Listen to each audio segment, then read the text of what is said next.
klart till streaming. Ja. I am so pleased that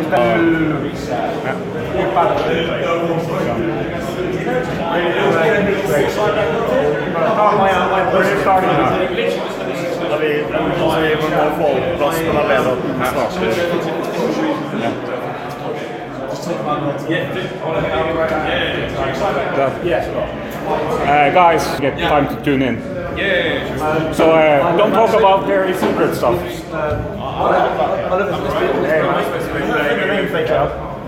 So I'll just have to do this like there.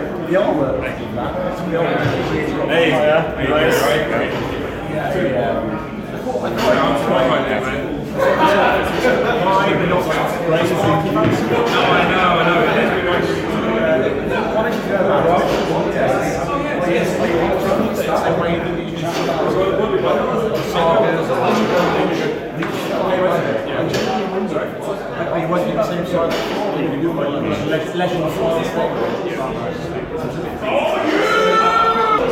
It's quite lively, as you can hear.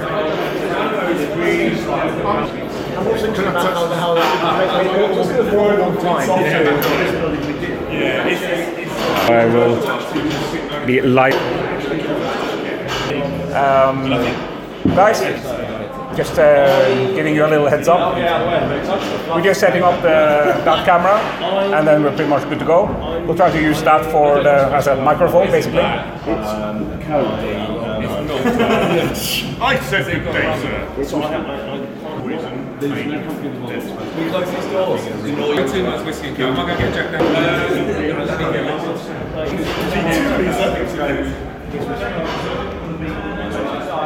Det blir jo alt her med det source stuff. Så bare mindful med det.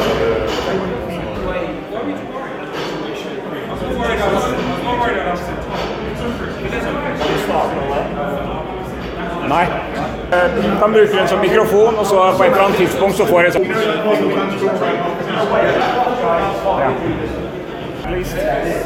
At least everyone, so they can still get in, but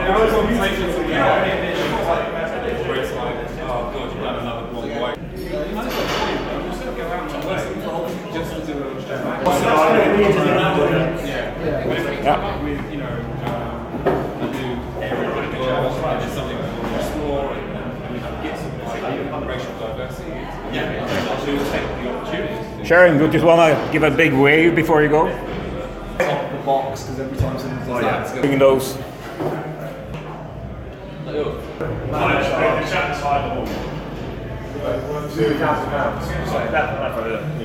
So that'll buffer it. Maybe have cheaper drinks, people buy some. We are still live. We're still live. So for those for people to get their drinks, and we want this to be nice more, and we'll be ready to start the actual gathering of the guilds in just a few moments. Yeah.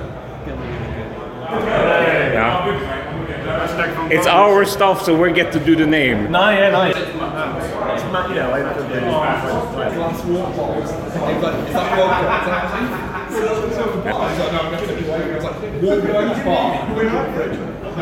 vodka? So we're all of us now. That should be everyone. Yeah. 11 o'clock. Okay, we'll start us off. Yeah. YouTube channel Speedful Fellowship as first ever gathering of the guilds. Hugely inspiring by Steve, who's currently holding the camera and letting me do all the talking. What a weird guy he is. Magical wand of phone carrying. So Stig had a brainchild of a small project. He wanted to gather all the best and most probably. they weren't. Single out got in there. And Steamforged Games products along at Steamcon. So we can have a round table chat, and what a better way to do it than just after the keynote, where Matt and Rich, the rest of the dev team, released some very cool news.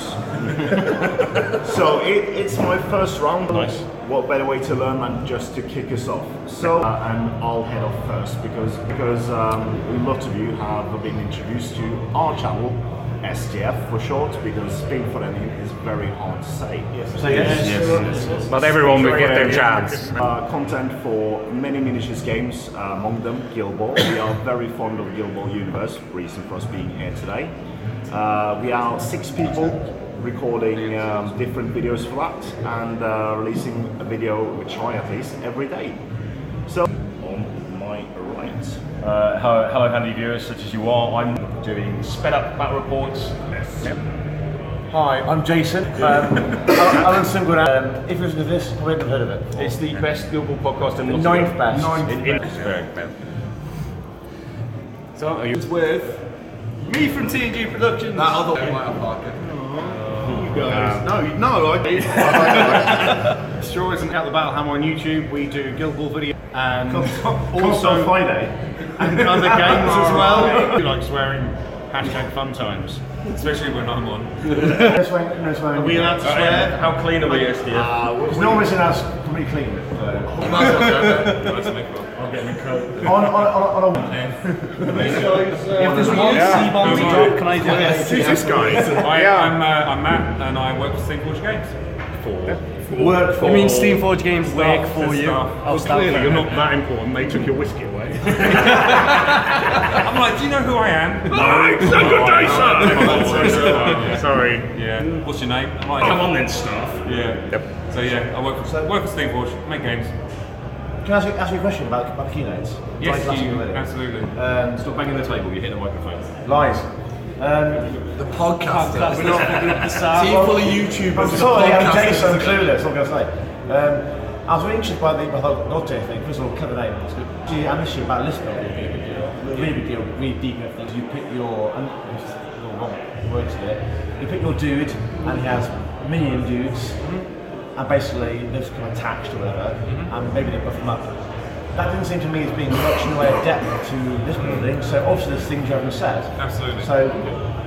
Discover is that at some point in time you could actually assemble the group of followers for your champion separately to your champion choice. It's a massive force multiplier in terms of the list building options you have, and when you couple that the core to the list building exercise, so every to follow the covenant of 2 directions. So the covenants are actually the fallen god's power. So you might have the god of growth.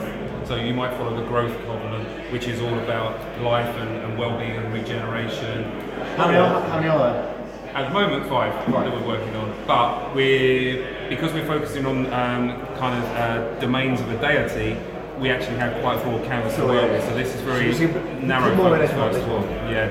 So within each covenant, there is a number of tiers of upgrades that you can get for your champion. All right. So at each tier, there is 3 choices of cool new abilities that you can add to your character. You're only allowed 1. And so already you have to pick between which covenant you want to follow. Then at each tier you need to pick from 3. A lot of options of how you want to build it. So you can take Language the Minotaur and you can build it for war, or you can build it for growth, and he can become a regeneration tank god, or he can become a high god, gone down the growth tree. Push his card, you'll slide it into a plastic sleeve to take him out, stick him into another sleeve if you want to try him with a different build. Like an actual sort of like a legacy sort of. Exactly right.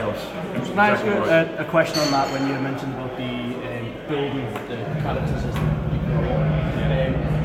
If I'm saying opening the box for the first time, picking up, I've got a basic card. What's effectively stopping me from going into that box and going, I don't want to go into it, but how at that point going for it, how when you come to play your next opponent, if you're not playing the same people over and over again, say we all played individually here, I played that. Yep. What's stopping me? What's the trace on it, so to speak? So to follow your degree, you have to rely on a social contract in place. There is still possibilities to build mechanisms in there that will inhibit people who might want to be a little bit too cheesy or a bit bearded with stuff. So I did mention really briefly about the ELO system. So for those of you who don't know, ELO basically enables you to match up a stronger player against a weaker player, and the rewards for that matchup heavily favour the weaker player. Handicap, yeah. It's more a case of if we're equal. Rubber banding, isn't it? It kind of is rubber banding, but actually what it is you end up achieving the level of skill. Your ELO represents your actual level of skill. So if you play my ELO will say lower, and you get a tiny increase. Building a in-house ranking system. In-house ranking system. Yeah, kind of kick in. So one of the reasons why things like League of Legends and other MOBAs, you can get a pro player to play your account to get you into gold, so you can get the exclusive silver or back into bronze where you should be, and you're certainly in stronger level that you're actually capable of playing. So I think that really feeds into. So you can do it. Who? What pro? But the answer would be why? Why would you do that? And why would you do that with your mates as well? Guild Ball appears to be sort of specifically designed for a tournament setup. Yeah, it's a brilliant question. So it's very easy for us to look at the successes we have with Guild Ball and to really try and emulate that. So let's take it to the extreme. Let's say we just copied it and just put dots in. Why do they Guild Ball? Worst case situation from a business point of view is we'd end up with a student play experience for our existing players, but also hopefully widen the funnel and get more players involved in the Steamforged games. And what we're hoping is you'll see then a cross-pollination. So someone to whom, by the concept of a sports game, and that's perfectly fine, right? Get switched on by a classic fantasy kind of game. So it might be a sci-fi game, but if Guild Ball occupies this kind of tournament strength space, and if God's Here is occupying this kind of campaign narrative-driven space, we can find a new space for a sci-fi IP to go into. So we want to try and maintain Guild a broad Ball in spectrum. space.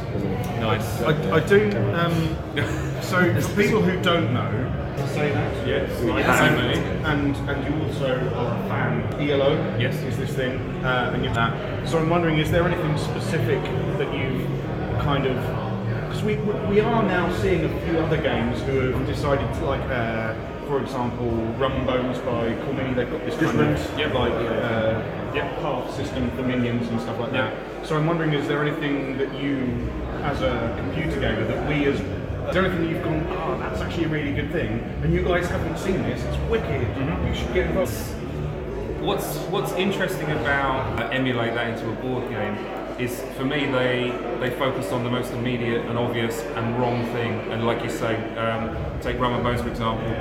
How interesting is it for you to work out the automated path of minions? It's not that interesting. Like, what between the champions that you're playing or the characters that you take. So, you know, in League of Legends, when you're playing, you die, you think, God, if only my support shielded me at that time, or if only I hadn't gone that way and I'd flashed this way instead.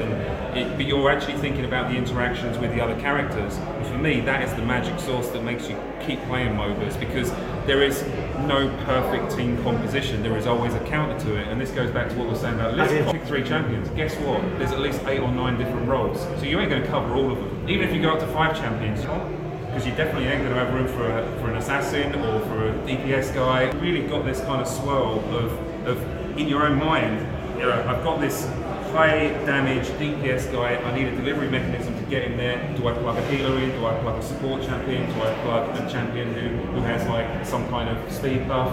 You know, but in doing so, you're creating a negative space in your magic of a MOBA, and I do think it's a trap that people fall into. When I play League of Legends, one of the most fascinating, I find most engaging, is the early part of the game, the laning phase, and it is that minion management, that control, it's that understanding of how the AI is going to behave, what your opponent's doing, are they pushing the lane, how many where is it in the lane, knowing that is it going to push. It's impossible to capture that in a board game where you've got 5 or 6 turns, you know, to actually do that. You're doing 1,000 where you are, who you're hitting, why you're hitting them, what the result is on their AI. Do they then very boring to try and emulate that, I think. So it's the champions interact with each other and support each other and play off of each other. And we've got a new mechanism able to proc. You're able to kind of like take those buffs and actually create an event or an ability based off of the fact that they have a debuff. So it doesn't matter if you've got whatever source, you have a debuff, which means I might have a champion that gets an extra couple of dice by removing a debuff from my target. So now you can kind of build combo play in where, well, I really want to take that guy down, but he's an absolute beast. But if I whack a debuff on him, this guy now gets a bonus to attack him, I remove that debuff and then take him out. But in a you go out, I go, there's that opportunity for you to now counterplay. You know that you've got the debuff on that champion, so you're like, say, hey, do you know what? He's going down anyway, let's do something with him now. That kind of guild balling kind of play, where you have that opportunity to play. How's it got points? Points? So, good question. The points are, at the moment, we're going to focus on the campaign and the narrative expansion of the warband. and I suspect that when we get to tournament style play, it will be a fixed number of upgrades. So it will be, and this goes back to list building, let's say we're turning up for a 50 god tier tournament and we know that it's 4 champions, right? So that followers, okay? They each come with a weapon slot, which can be swapped, and then you pay 50 points worth of upgrades, 4 guys, and take them to tier 1 and 2, and so on and so forth. Yeah. Have we hideously derailed your agenda? Well, sorry. my initial intent is that we talk for about small and firm. So obviously gold tier is we've seen so far. We can keep the conversation Guild Ball stuff as well. So we didn't derail. We just started in the opposite direction. In the middle. That's fine. So that's no worries at all. So the dwarf. Yes. Dragonkin. You say yeah. Well, Fair to say. and also the skeleton-ish something. And so it looks to be a fantastic opportunity, especially since you are giving the opportunity for early access before the Kickstarter to people attending Steamcon and as well. Yep. So. The miniatures will be small run. It's much easier for us to make that way. PVC. So the bed. Have you? Yes. Okay, fair. I love the quality of the various amount of materials that we have available to us. There's so many different grades of pewter that we can work with, and the greater the level of detail that you push, the more brittle it can be. Vet Grazer actually ended up in the wrong metal, and like his leg and you drop the metal miniature and it just explodes. No idea. But you get razor sharp detail, like as much detail as resin, right? If not sharpness. But obviously, you need to kind of temper that with the ability to actually use it as a playing piece. So Ramon and Russ and I work very closely to make sure that we're picking the right metal for the right miniature and the right poses. So. On the subject of detail, Angel Giraldes pulled that one out of the bag. Awesome. So we're going to be seeing more of his work. Someone came up to me at Gen Con, one of the guys, one of the American guys, said, Angel Giraldes wants to have a chat with you. But his airbrushing videos and all that kind of stuff. I'd love to have a chat with him. He was like, yeah, I'd like to paint some of your models. Would you be interested? I'm like, yeah. Give me a go. Yeah. I've got this team. I just need to see how good you are. So is he going to be doing a lot going That's what we want. Yeah, that's what we want. And one of the things that he paints is he paints. Yeah. Right. You've read his book. He's got to read his books. Yeah, but you read his books and you look at it again, it just makes brilliant sense, and you realise that, I mean, he has massive amounts of talent, but you also realise that you could get close to that just by practice and following that method, and he has a very repeatable style of method. And what we've tried to do with the God tier minis, and one of the reasons why we've champions, I don't want them to be like just a standard side dwarf here playing in amongst a load of other dwarf. And when you look at the minis, when the renders actually get put out there and shown, what you'll see is we've really focused on making wash really well, and the idea is if we want to speed paint them, it is base colour, ink wash, dry brush, and you're good to go. And you could paint like a champion and his followers in an evening, no problem. But if you wanted to go to Angel levels of quality and detail, you absolutely have blank canvas for you to really play about with. So I believe they're as easy to paint. And that's something, not necessarily wanting to segue into Guild Ball, but that's certainly one of the intentions that we had with the fisherman sculpts that you saw, really pulling it back. So we're lowering the level of detail in terms of the finicky pieces that you see. Like Jack is a brilliant example. So he's a wonderful model, and he's got a fantastic face. He's got a lot of... But he's got loads of little bits the hooks and things. They're not easy to play. They're not. And so we've simplified his jerkin.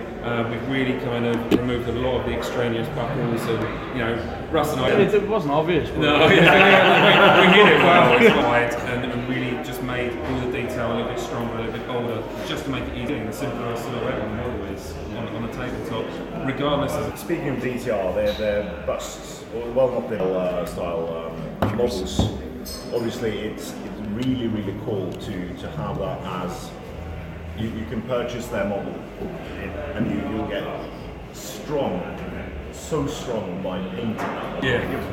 So my left-hand bicep will be huge after painting the 3 models I bought today.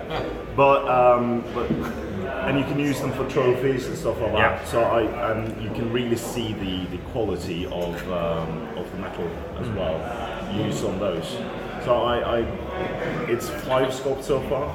Blackheart is on the way. Yep. And then there's Thresher. Yeah, Blackheart's been done, hasn't it? I've got Blackheart. Yeah, I think it's gone to public. Yeah, okay, fair enough. So, right. Thresher. Isn't it hard being in charge? But they have. Oh yeah, I saw the photos. Fantastic. Is there the actual model? With the big size champions for God tier with blank canvas.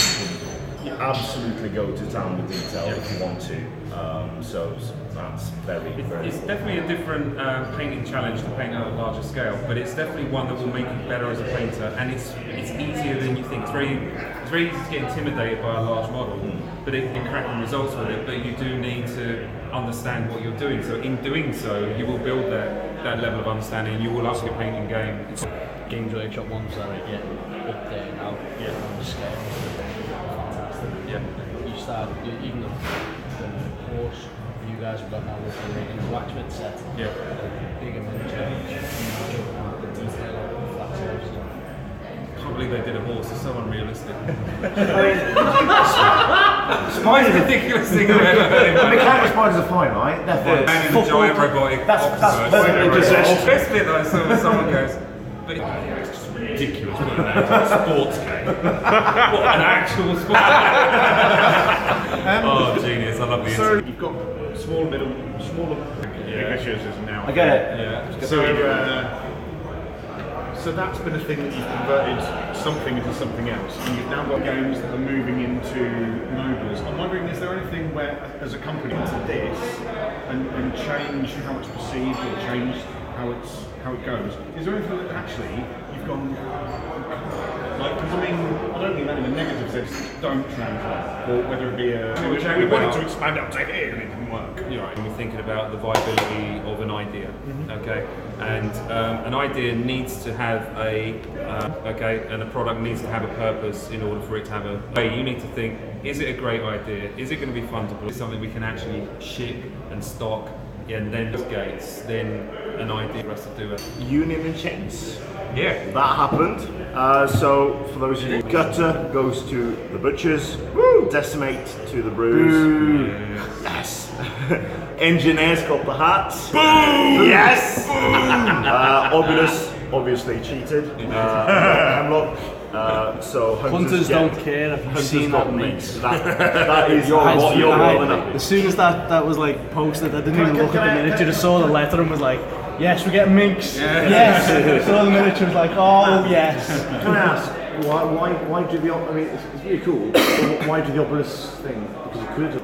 Because he can. Why are you asking that? Because you know that's going to That's Deadpool and the way that they kept constantly going back and forth across such an engaging way to kind of tell a narrative. Why not? Now, why not? And actually, there's an awful lot of things that you guys are going to discover about Obulus and what the church are doing as a result of it. That this is a set-up piece. So in interaction, there was a couple of tongue-in-cheek jokes, you know, the references to watching Game of Thrones and all that kind of stuff in your silly little one. So it's great that there was a response to it, some positive, some negative, and that's fine. I'm happy with that because we wanted.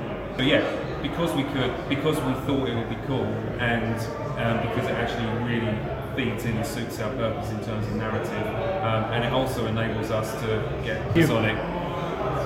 And I know the results, which way the results were going anyway. So Because it must be hard when you've got something like that, as you say about breaking the fourth wall, and there are decisions being made. So it must be really hard as a game designer when you know, for example, that the new Hunters dropped, things are coming out. You know, as a playtest group and as a company balancing, because this is happening, right? Like, and then. I'm interested, are there things, obviously you can't talk about, are there things in the future where people are proper getting upset about something, that's, no, you don't get it yet, because now sales in blood. Yeah, and it's very challenging, isn't no, and you know, as part of the development team, you exist in multiple spaces in time, so we know what the next half a dozen teams coming out are. We know in what order they're going to come out, and we know how they're going to affect things and how they're going to affect the major guilds associated with them. We also know, the key updates that we want to do for Season 4, which all of us know are coming out next November. It doesn't take a genius from you guys who are very well kind of educated students of our games to know that we're almost certainly going to do an update pass through the cards. But in order for us to do that, we need to know what the landscape looks like. So, are we going to do guild identity cards or not? Are we going to do formations or not? Are we going to do new style block cards that Jamie was telling about? What is strong? What isn't strong? So a really good example is, say, formations.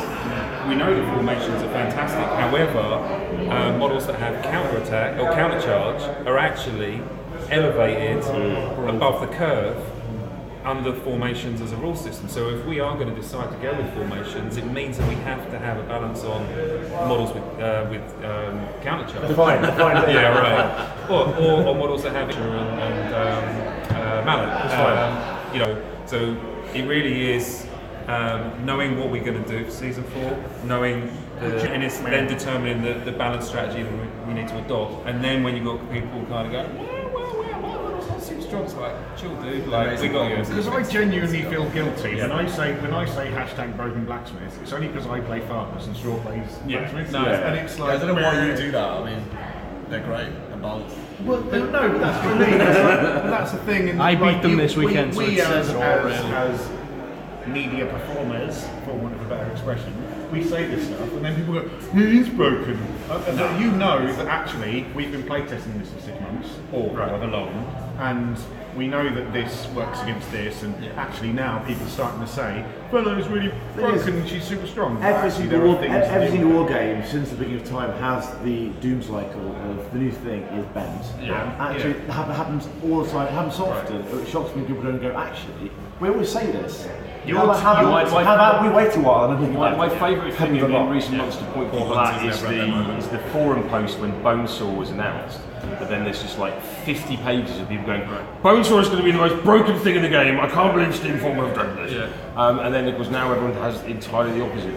Just go back and have a look. But it's kind of changed. No, exactly. It's really challenging because one man's kind of strong is another man's weak and vice versa. So, you chat to like Timmy, like the German player, super strong.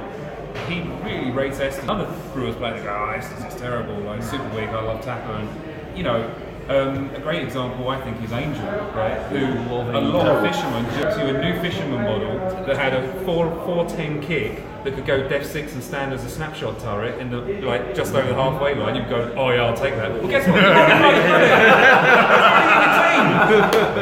She's unbelievable. But no, she's trash. Takes the corner all the time. But it is the shiny new model syndrome.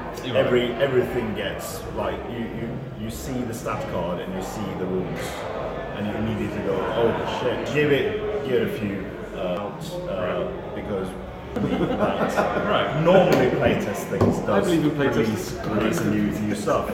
Obviously, there are some companies that don't know playtesting at all. So you haven't played Fresh this weekend? Well, yes, Jay smashed me, but it's perfectly fine because you will learn how to adapt to those kinds of new models and new rules. And most frightening thing to play in your guild is because you don't know all the rules they have. But when you learn those things, you'll be much better equipped to deal with those situations going into it. So we are currently about 15 minutes left. So should we talk a bit about the minor guilds? Yes. A bombshell announcement at the keynote. Yeah. So we announced the rat catchers and where you're on. So we announced the Steamcon US.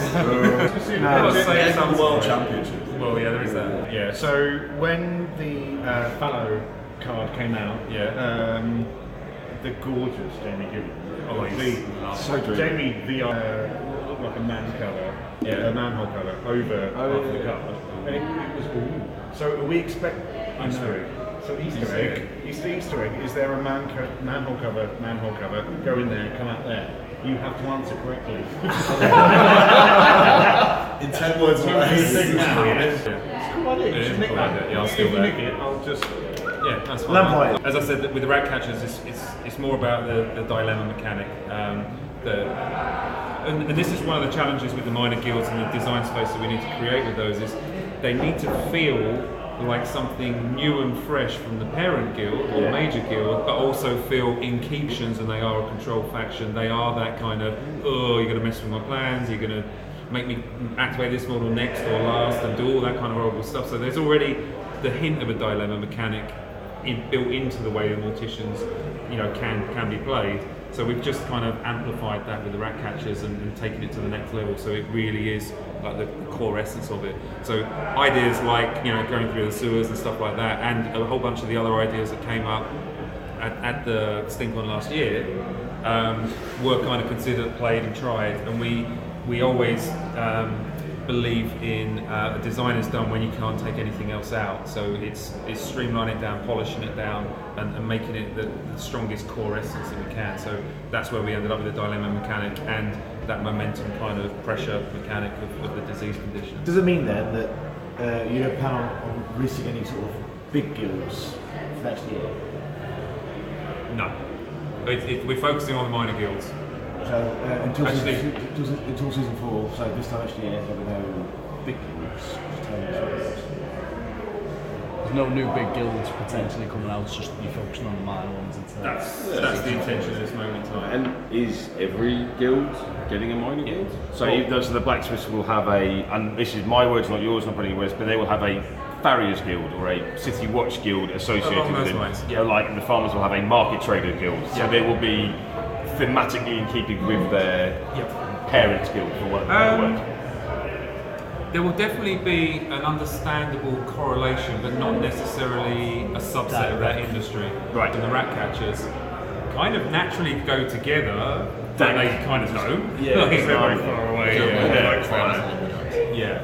So along those sorts of lines. So Veteran Graves is the guy going across into the rat catchers.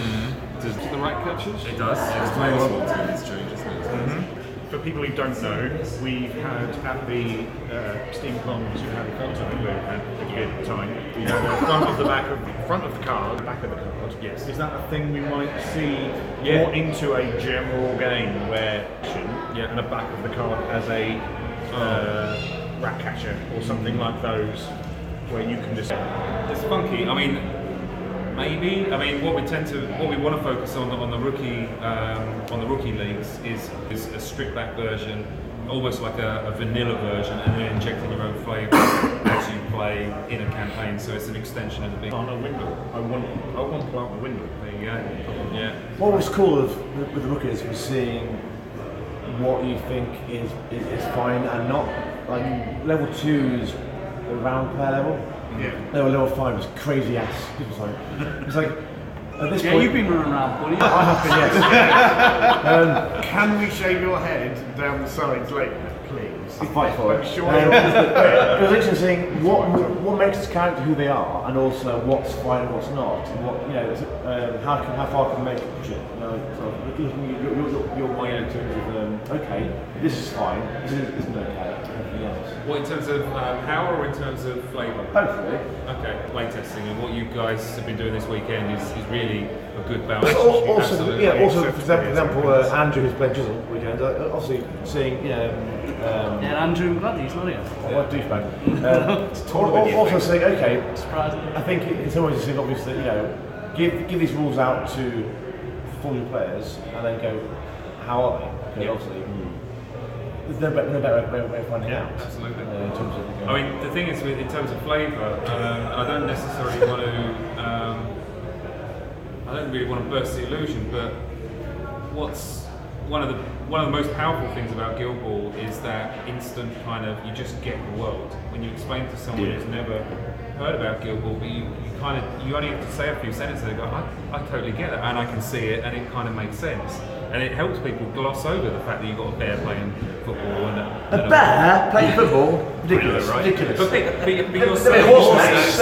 But you're so easily forgiven that because the strength of the characters and the personality of the characters is so strong that it enables you to really layer in your own perceptions on that character. So a risk of kind of bursting the illusion, a really good example is take Sakana as a model, and if I now put the chisel artwork on that model and I change a few names and the abilities, that could very easily be a Mason's player with very small amounts of It's a good dice. Am I right? Yeah. But chisel is chisel, and Sakana is Sakana. And Sakana, you people will swear blind is a fish player through and through. Yeah. But kind of isn't. But he is because of the wrapper and the personality that we inject into him and the flavour that we put in there. So, you know, it's kind of it's a good thing. It enables us to. The thing is, like, let's say you take.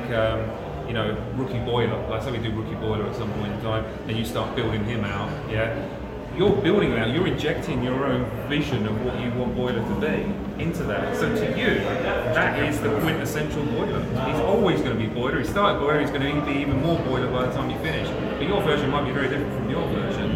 And this is one of the things I find endlessly fascinating about, say, like a role-playing game. Let's say we're all sitting here role-playing, and I'm GMing and describing the scene.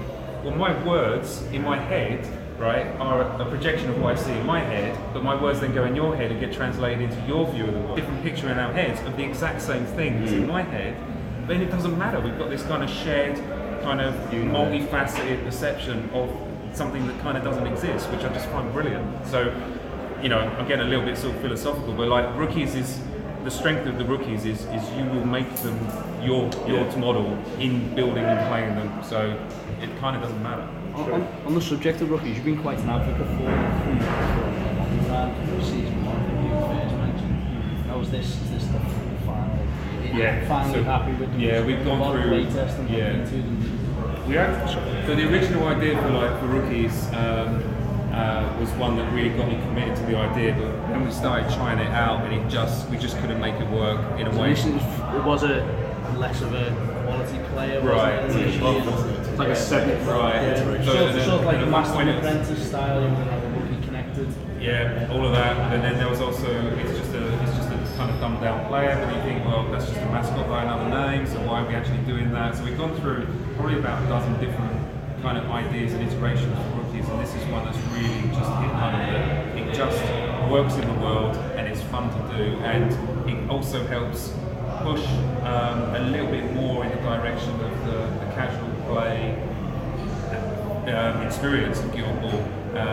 You know, competitive is important, it's super important, but I think so is casual play, and really, you know, using the rookies to help drive big league campaigns where you're going to play down at your gaming group over the course of like 5-6 weeks and grow your players out. That's also super cool as well, really important to us. So. You touch on casual play and competitive play. Casual play, even at this point in time, tends to move on whatever competitive method is effectively anyway. So the rookies are going to add. Yeah, because it's one thing that probably won't translate into a competitive scene. Yeah. Sure. That being said, we're building that in from the start, but we're trying to kind of jerry rig it onto the balanced system. I don't think it's the right thing to do, but I think it's one thing that the casual scene, like there's a bisection, there isn't, but the casual scene will have this and they will play that and enjoy that, and the OP won't necessarily influence that because it doesn't need to. Yeah. Okay. So we have about 5 minutes more. Anything people would like to discuss? Veteran Captain Salt. Yeah. We've touched on this several times. Yeah. When's it going to happen? It's a good question. I'm the wrong person to ask.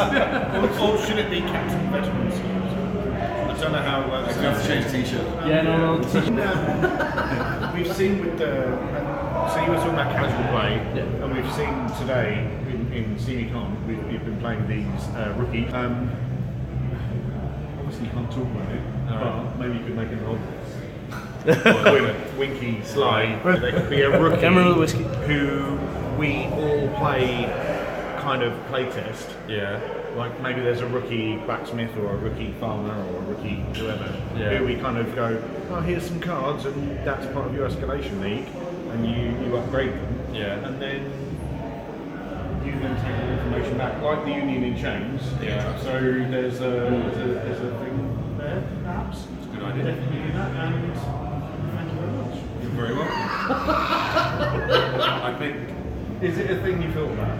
Because like moving on from, because that's the problem is, so you've got these things where you come up with ideas, and now you're moving on. Yeah. Have you thought about these things? Did you actually ask the question? Are you basically saying right? once you finish playing with the rookie, it's done then in the local league? Is it Would transcend there it be into the example of who is like you've unloaded that to us as a rookie player, Right. Given us some Doodads. 1s to 5s cards, Yeah. and then you then take those away and go, well, you played those and you gave your vote. Yeah. In the Stanley from Union Challenge. Oh, these yeah. these are the seeds for the then boss character. become actual players. Ooh. Are they the seeds? No, we haven't for thought of future? that. It's a good idea. Well, Thank you very much. I like it. I think it's That's a good idea. Wait, stop. So, We totally do that, right? That's awesome idea. obviously, Do that. a few years ago, season 2 was released at Salute. So, just looking at timings, you have a gap to make the season happen. So, will season 5 be 2 years after 4, or was it 1 year? Oh, bloody hell. I don't know what's going on next week. I'm saying, I mean, I think you'll get it to seems America. like, it seems like it needed a gap to get everything Yeah. knocked down. Yeah. Because, of course, the timing is all out of joint with Salute. So realistically, so there's two aspects to releasing a new season. So let's look at the most important part, which is the new models that come out, the new toys to kind of play with. That's something that will just continue as our kind of standard release schedule. So making sure that we're not punting out so many models you guys get sick and tired of playing it. You're always looking forward to buying the new toys and playing with them. So that's always going to kind of happen. So that aside, let's look at what else is important about it. The fluff.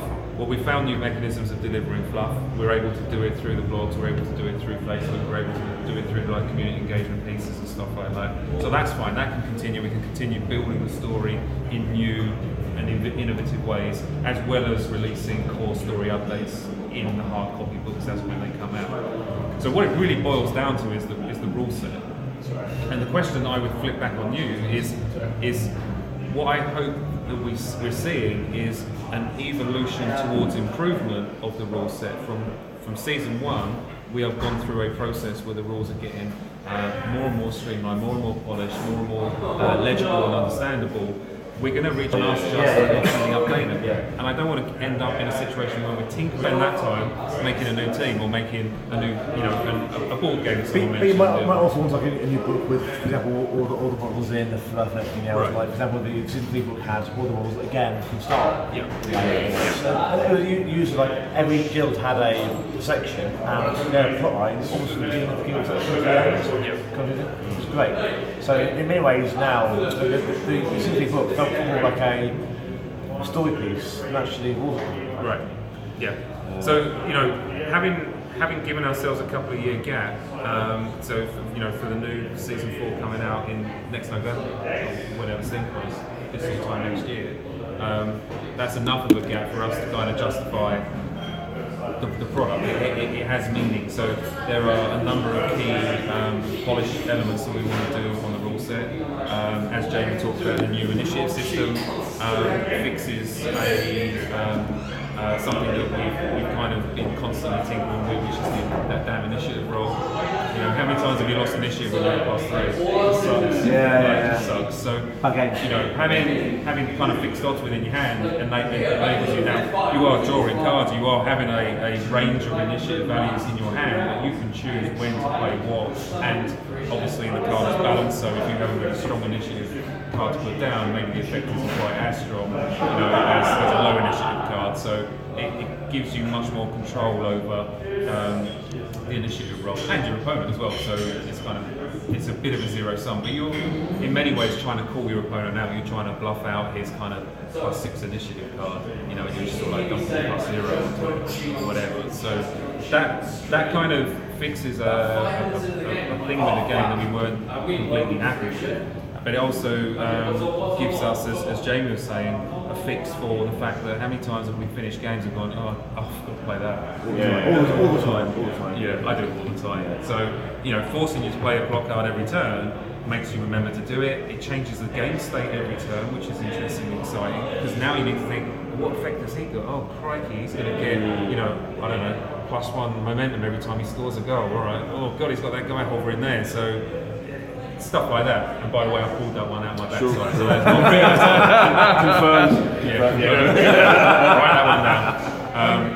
Go on. Sorry, I was just going to ask, you talk about fluff and how Fluffy's narrative is released to the public. Yeah. So I wasn't there, but I've heard a lot of people talking with great enthusiasm about the blacksmith's narrative and how that's focused, but I missed it sadly because I was drunk and playing games. Oh dear.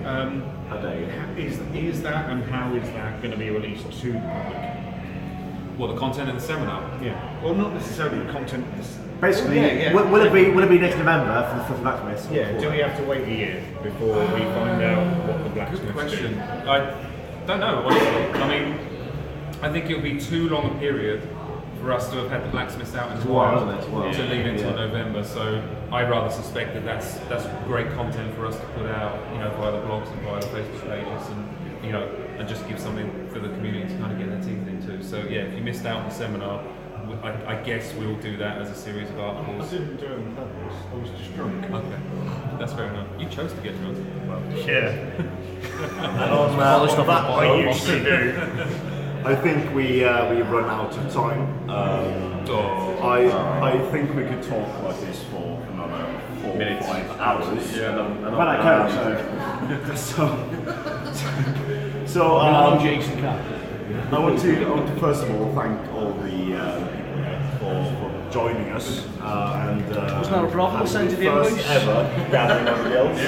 Hopefully this will be a regular thing. I'd love to see the American YouTuber and podcast community do a similar thing. We give this over. This is not our property. So if the American people want to do their own gathering of the guilds when Steamcon US, It'll be hard for them to take a European idea and pass it off as their own. So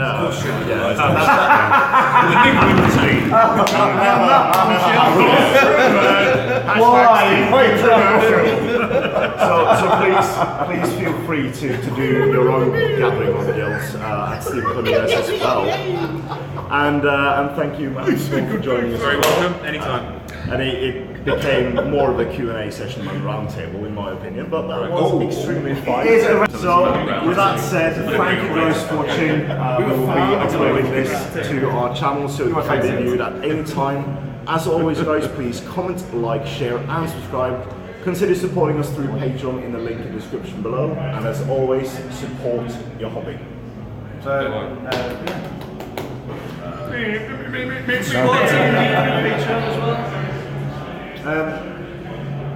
us on Patreon. We have literally some subscribers. How many? Nottingham.